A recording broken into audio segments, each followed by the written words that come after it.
Crazy Horse and Korczak. We all know who Crazy Horse was, the Sioux chief who wiped out General Custer and 264 men of the 7th Cavalry at the Battle of the Little Bighorn 101 years ago. But who is Korczak? Well, he's a sculptor who accepted a commission to carve a statue of Crazy Horse. For his material, Korczak Ziolkowski chose a mountain, a very large mountain, one that would require a very large ego.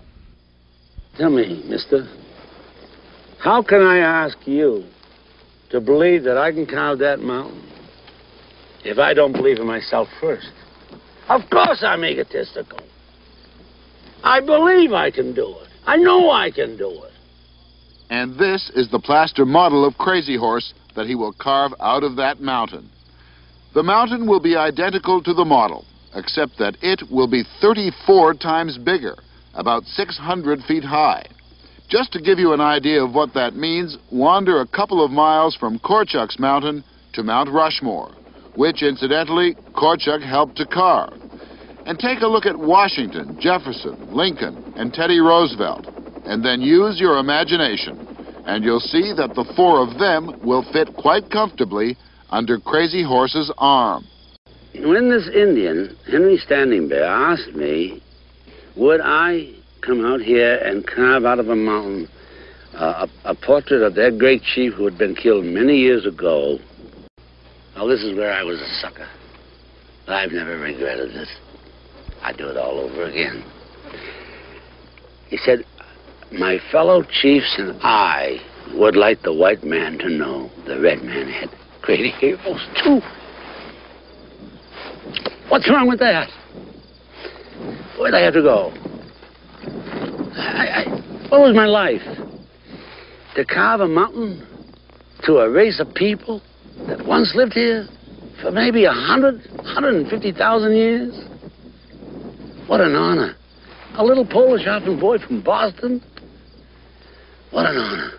He was in the prime of life when he began to shape his mountain. A 6-footer, as tough as granite, and an artist. And he's still at it. But 30 years have gone by, and there have been changes. A couple of heart attacks, a broken spine, arthritis. You name it, he's got it. But show us any other 69-year-old who can handle a jackhammer at open throttle, high atop a slippery mountain, and who's a sculptor to boot. Here indeed is a man to match his mountain. Don't kick that stuff away. He plays no favorites. Those are 2 of his 5 sons he's ordering around. Now, to carve a mountain is really a simple thing. First, you drill the blasting holes. Then you put in the dynamite. I hope she lifts all this out. And then you stand back. Watch it!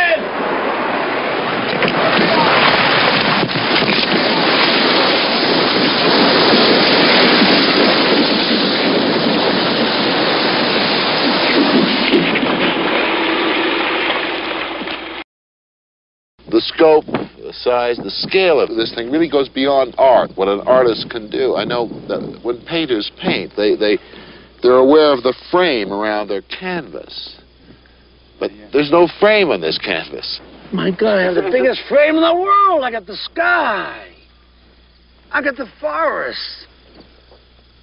You know, it's just like that wonderful saying by that white antelope, that Indian. Nothing lasts except the earth and the mountains.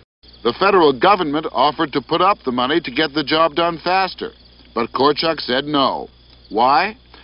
Because the government would make a memorial out of the place, and not the Center for Indian Affairs that Korczak had promised. To him, American Indian history was much too important to be left to a federal bureaucracy. And so to pay for it, Korczak relies on the $4 a carload he charges tourists to come to watch him work, on the proceeds of his museum and general store, and some small donations. Korczak has given his life to his mountain, not just his life, but the lives of his wife and 10 children. Before my lovely wife and I got married, I took her by the hand, and we walked out of the house onto the dirt. And I said, honey, I said, you see that mountain? She said, yes. I said, never forget. It comes first. You come second. And she agreed? She said, it's all right with me, dear. Now, the children know that. They know they come first. That's a common understanding in our house. Everybody knows. You're a hard man. What's hard about that? It's my life's work. I didn't come out here to marry a woman to have a lot of children. I came out here to carve a mountain. His work has to come first, or he'd just be another person selling insurance or cars or something like that. Isn't that a terrible conceit, though, for a man to say that? My work, I come first. Oh, no. There's no conceit there at all, not an ounce of it. Oh, no. No way. You shock me. You really do. 30 years ago, Korczak's mountain looked like this. 9 years ago, when Charles Kuralt paid his visit, it looked like this. This is what it looks like today. Korczak, do you think you're going to see it finished?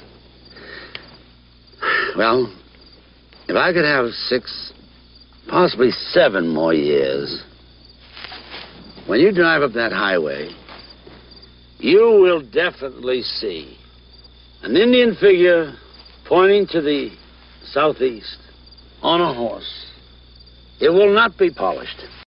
I think I'll live long enough that when you drive up that road, you'll say, yes, sir. That is Crazy Horse. That's the story of the Indian people. Yes, I'll live that long.